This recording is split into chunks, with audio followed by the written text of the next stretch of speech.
Welcome into the GASOCAST, episode 8. We are live at the San Antonio Fall Classic.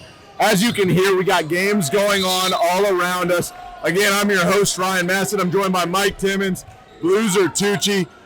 Before you finish this show, stop what you're doing. Make sure you're following us on Twitter at Texas Hoops GASO and on Instagram, and then follow us at Texas Hoop TV if you want all the best highlights. So a couple things before we get started. News and notes. Since the last time we did commitments, we've had a bunch.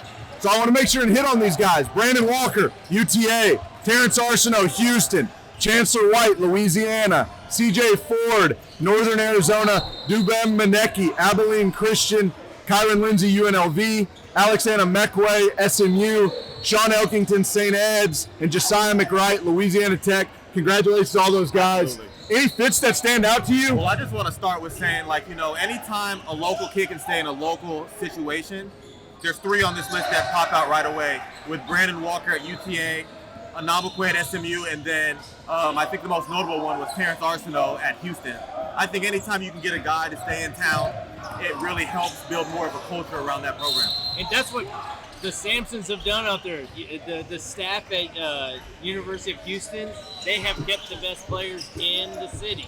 Arceneaux, you just go through the history of what they've been doing since they got there, right? And that's their main targets. So moving into today, we've seen tons of teams. It was great getting out to San Antonio. We were in the Metroplex last Fall Classic, so being in San Antonio was awesome. Got to see a lot of teams we haven't seen in a minute, so it's been really good. A group I want to talk about individually. San Antonio Veterans Memorial, very young team, returning guys, sophomores now becoming juniors, freshmen now becoming sophomores, and they looked great out here, 2-0 start. They're running a high-low, and the kids seem to be locked in, very physical group, very athletic group. Blue, San Antonio Jefferson, another group that was great. Oh, yeah, they're going to put up their 24, 25 wins as they do every year, and I think that's the product that you saw out there with Aaron San Miguel. Rincon out there, very slippery. He adds to their scoring punch, and they're just kind of a fun team to watch because you know exactly what Art Bell, the head coach, is going to want every single time that those guys get out and onto the court. Absolutely. Round Rock? Round Rock, man. When you have 2 guys that you know can get a bucket with Reese Miller and Jalen Brooks, man, we didn't know what the game of the day was, but Converse Junction and Round Rock was a big-time game that I'm going to have a game recap on YouTube. But high-efficient shot-making, Reese Miller was able to control the tempo all game long. Jalen Brooks can get a bucket at any time. And like I said, but the X factor to me, like I will keep saying it, the 4th time I've said his name in this conversation, Reese Miller, man. Stretched out. Every time I talk about him on this podcast, I think he's going another inch. Hit the 3, finish crafty. What I like, he's able to finish with length. Wide right hand, wide left hand. He already knows how to finish over length, which is a big necessity for a guard like him. But shot making in the clutch, you'll see in this game recap, they were able to make shots when they needed shots. It wasn't just they were blowing a team out. No, they needed to make shots, and both of them leading the way. They're going to be very scary this year. When we get to a segment of an undervalued, that guy is undervalued because of his shot-making ability.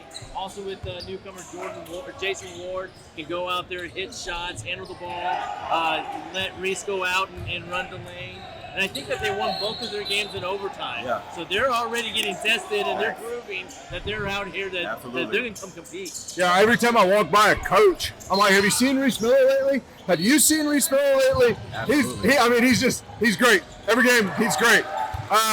We saw Hutto, very deep group, very athletic group. They turned on the pressure, and they really hurt Katie by pressuring him. Caden Smart was great. Dylan Richardson, a grown man's body.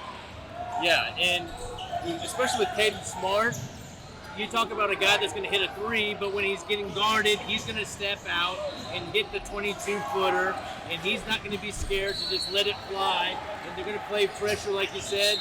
They're a team that was very scary last year during the playoffs, and it's just kind of Coach Caraway just has that system going in the right direction, and right there outside of Austin, that's just another team that you just kind of look at and see their athleticism. Yeah, and another team I want to talk about, San Antonio Warren. They got the 9 a.m. tip this morning, and I was really excited to see Jalen Crocker Johnson out here. You know, he had a big summer with Team Griffin 16.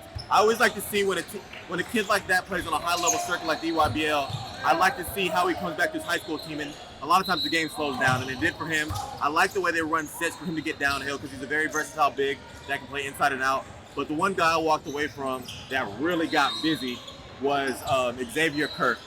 Holy smokes, man. He got going against Austin Anderson. Mid-range, step-back threes, get into the body. He already has a physical frame, but that's a kid that you're going to see a lot of highlights on my Tech Soups TV channel. But yeah, I was very impressed. And like I said, another situation where they have two guys and two different versatile guys that you can beat teams in a lot of ways. And I really like the way they're coached. And to add to that, they're able to open up the court, the offense in the half court for their shooters. Yeah. And they just can go to anybody that's sitting out there because Xavier can get to the rim. You look at Crocker over there, going to go inside, dip his, onto the block and score in different ways, and that leaves the shooters open. Absolutely. They're a very scary team, I think. Yeah. A team that's similarly effective, getting a lot of wins, does it in a completely different way. Boerne Champion, a very balanced approach. Their starting lineup, they can all score 15 to 18 points, but they all kind of score just 10, 12, 13, and they balance each other out. They're going to be very, very difficult to beat this season because of their balance. Jesse Park's back. Love watching that guy. Braxton Burdick, the ultimate glue guy. And Braden Baum, who's been a game breaker, been getting better and better and better. So he's been a good one to watch. Blue, you loved watching Austin Anderson.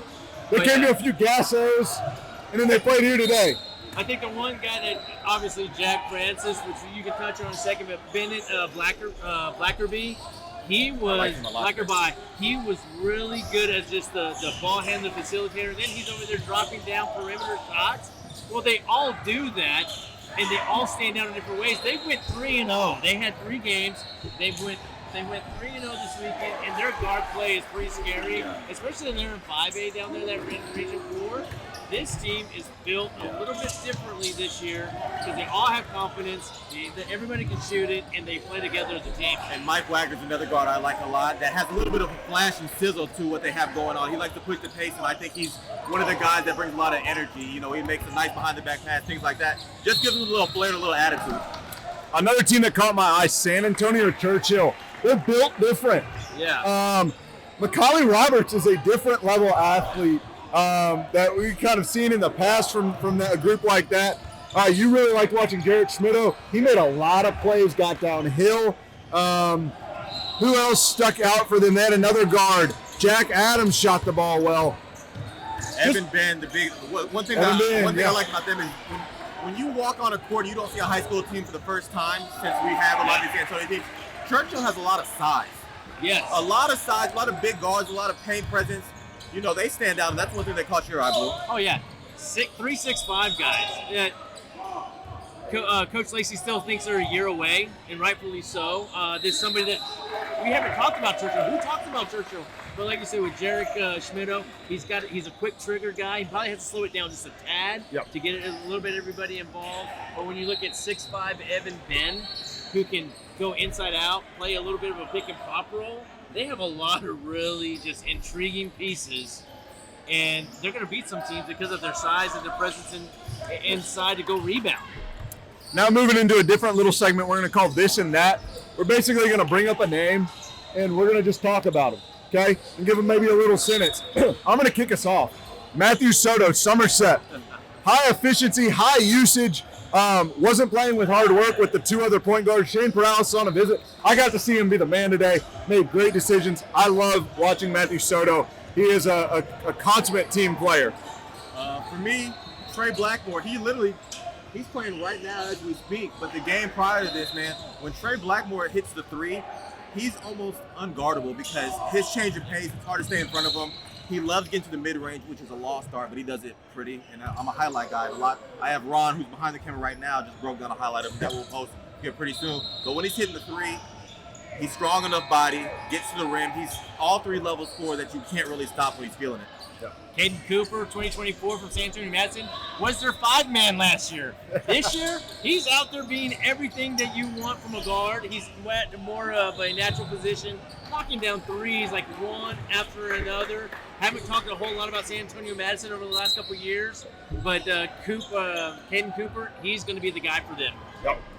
Kendall Dow, highly efficient player. Lets the game come to him. So sometimes he kind of blends in, but when he gets the ball and can make plays, he's smooth. He makes great decisions. I don't know what there's not to like about a guy like that. Highly, highly skilled. What the hesitation is on him, I don't know college coaches, but just go with your gut on him because he puts the ball in the hole. Yeah. As far as 2025, so we're going to start talking about a lot that I've got to see at the middle school ranks.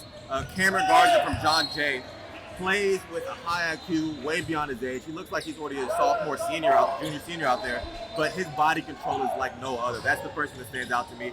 He was able to make Euro steps without charging, getting the plays. He already kind of knows where his teammates are on the floor. He's just a guy that John Jay can look to and say, hey, regardless of the moment, we know you're going to make the right play for us. And a lot of these younger, more talented kids sometimes try to do too much. He already knows how to fit in with the team, especially with some older guys. And, that's going to build trust with a younger player like himself. Another 2025, Aiden Daisu, the younger brother of Dylan Daisu, who attends the University of Texas, playing for Chris Beard. He's got a bigger frame. If you compare the two at the same age group, Aiden has a bigger, stronger, broader frame right now, and he does a lot of the similar things. Maybe not as great a shooter as his brother is, but he's going to step out, knock down the three. He's running the floor. He's rebounding. He's looking for guards at the up court so he can run the lanes, and he was very impressive. Welcome back, Davon Fro. We've missed you. I've always loved Davon's game. Real smooth, but he had a hip injury. He was on a minutes restriction, so it was great to see him come back. I saw him make some impressive plays with the pick and roll today. He got hedged out to the volleyball line and made an unbelievable pocket pass. He just has some things, some natural ability that you can't teach. Welcome back, Davon. Glad to have you back. You're a very talented kid. We look forward to seeing what you're going to be able to do this season. Yeah, just one thing I need to go back and mention, Aiden Daisu, Buddha Hayes, which leads into another 2025 with Daryl Banks from San Antonio Johnson. Just a guy that catches your eye with his length. He's a lanky kid that's going to just kind of be that 4-3 right now. Really soft 12 to 15 footer. Did a couple things of alternate shots, getting his hands on deflections. Really good showing for seeing him for the first time. But before we move into our top 5 segments that's going to round out this episode of the GASOCAST, there was a guy who literally just missed it. He was great today. C.J. Evans, Harker Heights. He's outside of our top 100. He should not be. Yeah, he's one of the guys, when you don't want to make too rash of decisions just off what you see out here, oh, that's a big dunk right there. Antoine Gonzalez, clean shoemaker. Shout out to you for that lob. But yeah, no, C.J. Evans, outside of our top 100, if we had to redo rankings right now, he would shoot up a lot. And deservedly so, because when you walk in to watch C.J. Evans, you're like, okay, watch how he plays defense. If you're telling somebody that's never seen him, watch how he plays defense. Today, he's running the show. His pace and creativity in the paint, like he gets anywhere he wants. And now he's just as dangerous offensively as he is defensively. That's scary. Went head-to-head against Austin Nunez, which you'll see on YouTube. But yeah, Mass, what else do you think about him? He made shots today too, and when he's making shots, you're in trouble. He's just constant. He's on you. Love his attitude, love his aggression. I think he's going to be a steal at the next level. Big C.J. Evans fan right here. I think maybe from right now as we speak, we still have games going on, but maybe biggest stock riser today from his performance at the GASO. I think I agree with that statement. Okay, now moving into the top 5 players we saw today. No particular order, just some guys we want to hit on. Zayden High, multifaceted, skilled, ridiculous. And getting to it at 9 a.m. Go ahead, Blue. But I'll say, coming, and we're in South San Antonio, so you're coming from Smithson Valley, so they had to get up at around 6:30 to get down here, and he got right to it. The thing, I'm going to use the same name as Dylan Daisu. This guy is much more aggressive than Dylan was as a junior, and I think there's a little bit of a confidence there with Zayden High because of who's been offering him with the first one coming from U of H. He is going to be a very popular individual, can pass it, can handle it, can shoot it. He does everything very well, and he does it with a lot of just little swagger. You can tell out there he's got an edge. And, a lot of times you'll see a 6'8", 6'9" kid try to handle the ball because he can dribble. No, Zayden can really handle it and knows what he's doing with the rock, and that's very impressive from the perimeter. Yep, Austin Nunez, another top player. Just speed. The speed, he's constantly downhill, and when he gets you too far, he's going to bury the shot over you. Ridiculous skill set. Arizona State commit. You're lucky to have him, Arizona State. And he's walking to the gym his presence for that Wagner team, like it's unlike anybody else at this event. Like when he walks on the gym, you already have a crowd. He's going to be one of the more popular kids in San Antonio, but he knows what his confidence is. And what I loved about him today is he really got his teammates involved. He got super busy. I promise you, super busy offensively, but his ability to see skip passes and find his teammates to give him, like Eddie Fernandez and Kevin Garcia, they got a lot of confidence because he's giving them the ball. You mentioned it back at TABC, how comfortable he looks with Wagner. It continues. It is his team. It is his team, and they have guards that he can distribute the ball to so they can make shots. I'm not going to talk about rankings, but how are we going to keep him out of the top 10 for the future? I don't know. And he's going to have He is so good. And how does he get out of the state of Texas? That's my big question right now.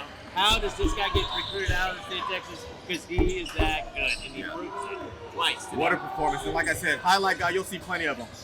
Amaris, Brandon, Converse, Judson. This kid just keeps getting better and better and better.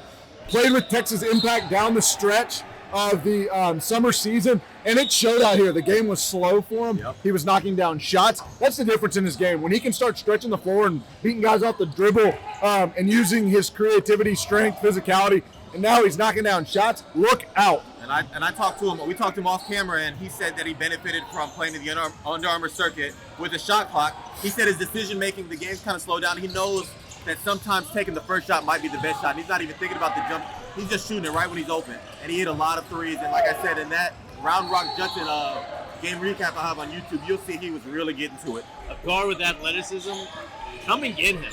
His recruit needs to go up. He's available. And I'll tell you, most underrated facet of his game, he is a lockdown defender. I mean, unbelievable defender. Love me some Amaris, Brandon. Another guy, Jordan Mason, had maybe the dunk of the day. Oh, yeah. Or posted it because I'm a highlight guy. But Jordan Mason, another guy like I talked about with Daryl. When you play 13 high-level games on the EYBL and you come back to your high school setting, the game's going to slow down. And when you see Jordan Mason's role with pro schools, you might not think he has the bag and the handle to his game, but he's the lead guard for Clark. They have some pieces around him, but he's a bucket, and he might lead the city in scoring when it's all said and done. Remember, Clark gets all the way down to regionals. Woo. Regional finals, I believe. Yeah. Against Austin Westlake. Great game. I'm talking to the high school coach around here.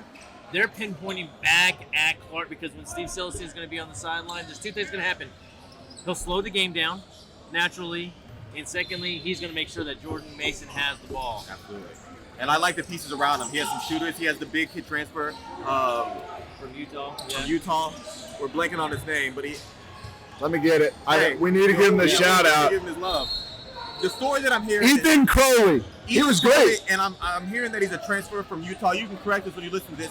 Possibly a swimmer is what I'm hearing. Yes, the story out he's a here. swimmer. He was here. He left. He was a swimmer. Okay. Now he's back. Now he's on But the he court. brings an interior presence for that Clark team. Now you have shooters around Jordan Mason, and you have an inside presence that can finish.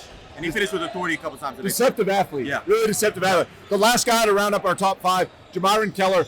We saw him. He's playing right now. He's playing right now. We saw him in the last set of games, the first game. The dude is just relentless. Best defender on the floor. He's an animal. His shot improved. That's another thing with a guy like that. He has all the physicality in the world. He can always get in and finish. But now that he's shooting it, and you've got to respect that, guess what? That just creates more space for him and his teammates. Look out, Jamiron Keller. It doesn't matter who they're playing. He knows he's going to be the focal point from his opponent. He just goes out there at will and just punishes the defense that he's playing against. He goes out there and makes plays on both sides of the ball. When is somebody going to stop him? I don't know. And I talked to him in passing today. I was like, man, hey, when you're in Killeen, y'all got to travel every weekend to get to one of these events. He was in our Dallas event. He was in San Antonio last week. He was like, yeah, no break, but hey, he's foot on the gas, ready to go and prove a point in the state and in the nation because he's a freak, man. He'll be in Houston in a couple weeks with us again, and then they'll finish up October 16th back in DFW. They're going to be battle tested for sure. I love it. One team I think that we need to touch on is Austin Westlake because it's a whole new look, and Donovan Santero was not with them today. Yeah. He was sidelined. Very efficient, and the one thing I can say They're about great. them, they execute. Now, they've always executed, but they've always had a star with the KJ Adams of the world in the middle there. Brock Cunningham, that's no longer there. However, they execute, they find the shooters. If one's not falling, there's But they're another going to guy get a to pick good them look up. every single time down the court. And I want to add something about Westlake. You're not going to out-tough them. Yeah. Those dudes know how to win, and they do it constantly. I also want to give another shout-out San Antonio Harlan. They came in. Right here, yep. Playing right here. They just played Clean Ellison. It was a very tight game. Zach Crawford, kind of their emotional leader. Very, very tough. And the thing I really liked about them this year and compared to last year, they're ready to go. They think they belong. And I love seeing that from this group. It's like they've grown. They were a young group last year, and they've grown. And I'm looking out here. The guard, Hargrove, really pushes the pace, gets after 94 feet. And another guy I've talked about multiple times. Garza. With Ryan Garza out here. Shoot it, man. 2023, I promise you, playing with Lou Martinez, he's going to make sure that he plays in the right events. Possibly a lot of our GASOs, which is the right thing to do, but Ryan Garza is going to have a huge junior year, and he's going to have a big-time summer. I'm going to be talking about him plenty. Absolutely. We can keep going. Yeah, let's keep it going. I Keep have it going. not seen him until this weekend, until today. I thought every shot was going to go in. He's got really good size for a shooter. This kid is really good. Yeah. He was that eligible last year to play with Wagner. You've seen him before. Perfect compliment to Austin Nunez. Too, you have a stretch 3-4 man, but he was hitting the 3 today. That pick and pop. Austin and him have a really good chemistry, and I think it's going to be a mismatch problem in this region for sure. And a teammate of him on the JO3 that I'll move on to, Xavier Martinez from Antonian. He's nasty. He is nasty. They put up some numbers today, Antonians. What they do? They went over 100, right? Yes. He's a gifted scorer, playmaker. I really enjoyed watching him just get to it. And they did that all with Santiago Ochoa, who will be back for the start of the year. That's another, as they replace Gavino Ramos, who just went to St. Edward. Xavier and Santiago is a formidable backcourt in Antonian for sure. So much to talk about. So much to talk about. And like I said, man, we've had tweets about players. Like I said, I don't think there's. I'll be cocky, man. There's not an event that brings the content that we're bringing, so we might not touch on it here, but we have write-ups, articles, things like that still coming, man. But this is just always a pleasure to talk about, especially Blue and I are from San Antonio, talking about the talent down here. It may not get always the exposure that they should, but I mean, there's players down here, and I think it's going to be a tough region. Well, let's also shout out to San Antonio. The community comes out. They support GASO. Tomorrow we have 220. Sold out. Texas, sold out. And Sam told me they bought about 100 of these We Are Texas shirts. I got a We Are San Antonio brand ready to drop for y'all, too. I love it. That's going to wrap this up. Thanks for tuning in to this edition of the GASOCAST. Make sure you are following us on social media at TechSoupGaso, at TechSoupTV, and subscribe to the channel on YouTube. We got everything for you there. Be looking for our content updates. These two guys know what they're talking about. They're the best. We appreciate it. Thank you. Have a good one.